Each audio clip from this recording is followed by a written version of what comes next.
I have been, as you may know, an international civil servant, and I have worked with refugees for well over 3 decades.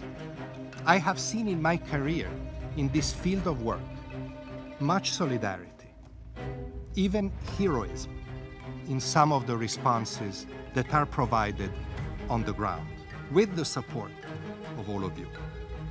And make no mistakes, that solidarity is still very strong when I go around the world and talk about this issue every day in many countries.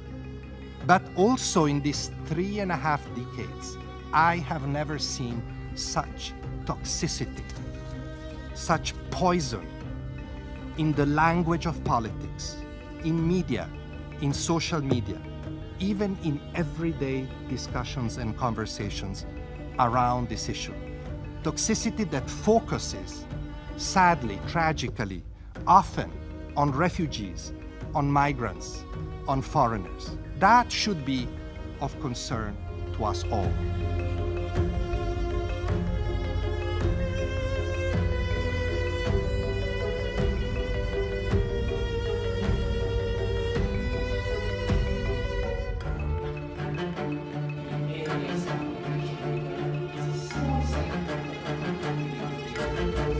This figure of 70 million people, refugees in this place, would not exist if an end would be put to the conflicts that cause most of this displacement. And this was my strongest message to the Security Council that is responsible for peace and security in the world.